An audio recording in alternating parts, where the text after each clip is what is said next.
हाँ भाई, आज बात करेंगे अपन न्यूट्रिनो परिकल्पना। क्या बात करेंगे? न्यूट्रिनो परिकल्पना। एक्चुअली हमारा टॉपिक चल रहा था रेडियो एक्टिवता। रेडियो एक्टिवता के दौरान हम पढ़ रहे थे रेडियो एक्टिव क्षय 3 प्रकार से होता है, अल्फा क्षय, बीटा क्षय और गामा क्षय।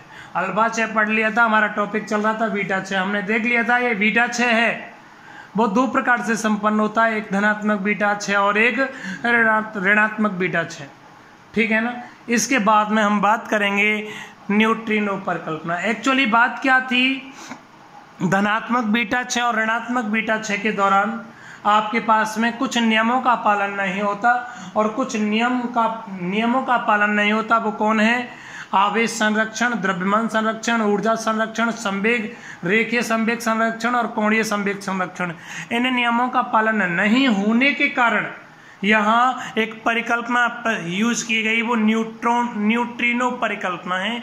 ये परिकल्पना क्या है देखो भाई, न्यूट्रिनो परिकल्पना में सबसे पहले यहाँ हम बात करना चाहें कुछ नियमों का पालन नहीं हुआ। वो कौन कौन से हैं? आवेश, पहला संरक्षण का नियम, आवेश संरक्षण नियम का पालन नहीं हुआ। आवेश संरक्षण के नियम का पालन नहीं हुआ। कैसे नहीं हुआ? आप सोचो, देखो आपके पास 11 सोडियम 22 है, ये 10 नियोन किसमें चेंज हो गया? 10 नियोन 12 22, साथ में आपके पास में कौन मिल गया? कोई ऋणात्मक बीटा कण मिला या नहीं मिला? साथ में आपको न्यूट्रिनो कण मिला। ये बताओ आपके पास प्रोटॉन कितने हैं? ये बताओ प्रोटॉन कितने हैं?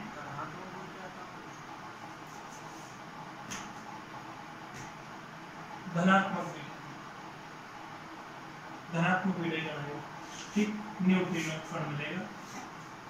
यहाँ प्रोटॉन 11 है, यहाँ प्रोटॉन कितने? 10 है। यहाँ प्रोटॉन कितने? 0 है या नहीं? है या नहीं? आप गौर करके देखो, यहाँ आवेश संरक्षण के नियम का पालन नहीं हो रहा। यहाँ प्रोटॉन, प्रारंभ में प्रोटॉन 11 थे, अब प्रोटॉन कितने हो गए? 10 हो गए। हुए या नहीं हुए? बोलो, एक प्रोटॉन में कमी हुई या नहीं हुई? हुई या नहीं हुई? प्रोटॉन किस में बदला था? यहाँ पर न्यूट्रॉन में बदला था। ठीक है।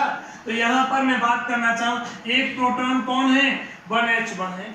वो किससे संयोग कर रहा है? एक इलेक्ट्रॉन से संयोग कर रहा है। किससे?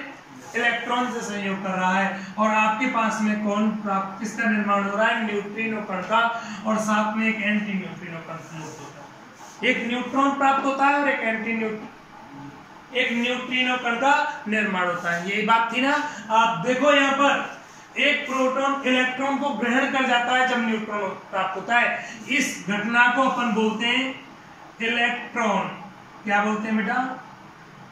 इलेक्ट्रॉन प्रग्रहण। इलेक्ट्रॉन प्रग्रहण एक्चुअली नाभिक के द्वारा प्रथम ऊर्जा स्तर से, प्रथम कोश से एक इलेक्ट्रॉन को अवशोषित कर लिया जाता है।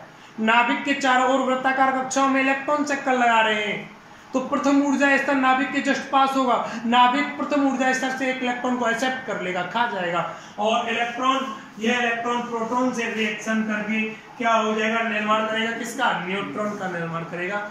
यहाँ एक घटना घटित होती है जिसे अपन क्या कहते हैं? इलेक्ट्रॉन प्रग्रहण। इलेक्ट्रॉन प्रग्रहण के लिए याद रखना है। चले आगे, चलो भाई। आवेश संरक्षण के नियम का पालन नहीं हुआ, आगे चलो।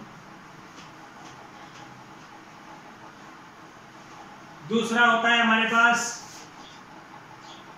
ऊर्जा संरक्षण के नियम। चलो ऊर्जा का मैं बात में करूं, द्रव्यमान संरक्षण।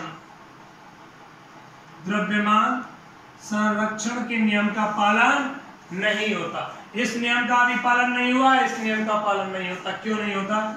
11 सोडियम 22 था, इसमें चेंज हो गया 10 नियोन 22 में चेंज हो गया। आपके साथ में और कौन मिल रहा है? एक धनात्मक बीटा कण मिल गया और न्यूट्रिनो कण मिल गया। यही है ना। आप देखो यार, इसका द्रव्यमान यहाँ कितने न्यूक्लियन है? 22। यहाँ भी न्यूक्लियन कितने हैं? 22। इन दोनों का द्रव्यमान आपस में बराबर हो गया। इसका मूल नाभिक का द्रव्यमान, उत्पाद नाभिक का द्रव्यमान बराबर हो गया, लेकिन ये चीज अतिरिक्त प्राप्त हो रही है, आपको हो रही है। थोड़ी देर पहले मैंने बताया था ये आपके पास में कौन है, धनात्मक बीटा कण पॉजिट्रॉन है। कौन है, पॉजिट्रॉन है। और ये कौन है, न्यूट्रिनो कण है। इसका भी द्रव्यमान कुछ तो होता है, इलेक्ट्रॉन के द्रव्यमान से कम है। यार ऐसा हो सकता है कि कम द्रव्यमान ज्यादा द्रव्यमान में बदल जाए, संभव ही नहीं। इसका मतलब क्या हो गया, यहाँ द्रव्यमान संरक्षण के नियम का पालन नहीं हो रहा। और याद रखिएगा आइंस्टीन का द्रव्यमान ऊर्जा संतुलित समीकरण क्या कहता है कि अगर किसी स्थान पर द्रव्यमान संरक्षण के नियम का पालन नहीं हुआ तो वहां पर ऊर्जा संरक्षण के नियम का पालन भी, ऊर्जा संरक्षण के नियम का पालन भी नहीं होगा। मासिक हमारे पास में क्या निषेध नहीं है तो ऊर्जा क्या होगी, ठीक है ना। चलो दूसरा आपके पास में चौथा पॉइंट होता है, यहाँ न तो रेखीय संवेग और न ही कोणीय संवेग संरक्षण के नियमों का पालन होता। ऐसा क्यों नहीं होता, आप देखिएगा आपके पास 11 सोडियम 22 था, ये टूट गया, किस में टूटा, 10 नियॉन 22 में ये टूटा। और साथ में आपके पास में किस में टूट गया, ये धनात्मक बीटा कण +1 बीटा जी, है ना, न्यूट्रिनो कण का उत्सर्जन हो गया। यहां पर देखा गया कि यार इनके पी और पीएफ हैं वो आपस में इक्वल प्राप्त नहीं होते। पीआई इनिशियल कंडीशन का, विघटन से पहले मूल नाभिक का संवेग और उत्पाद नाभिक के संवेग आपस में क्या नहीं होते, बराबर नहीं होते, ठीक है। जब ये संवेग बराबर नहीं होते तो ना तो रेखीय संवेग संरक्षण के नियम का पालन होता और ना ही कोणीय संरक्षण के नियम का पालन होता, ठीक। ये आपके पास में कौन हुई बेटा, न्यूट्रिनो परिकल्पना। क्या हुई, न्यूट्रिनो परिकल्पना। इसके अंदर क्या था, एक तो इलेक्ट्रॉन प्रग्रहण आया था और यहाँ इन 4 नियमों का पालन, 4-5 नियमों का पालन नहीं हुआ, ठीक है ना, खत्म बात।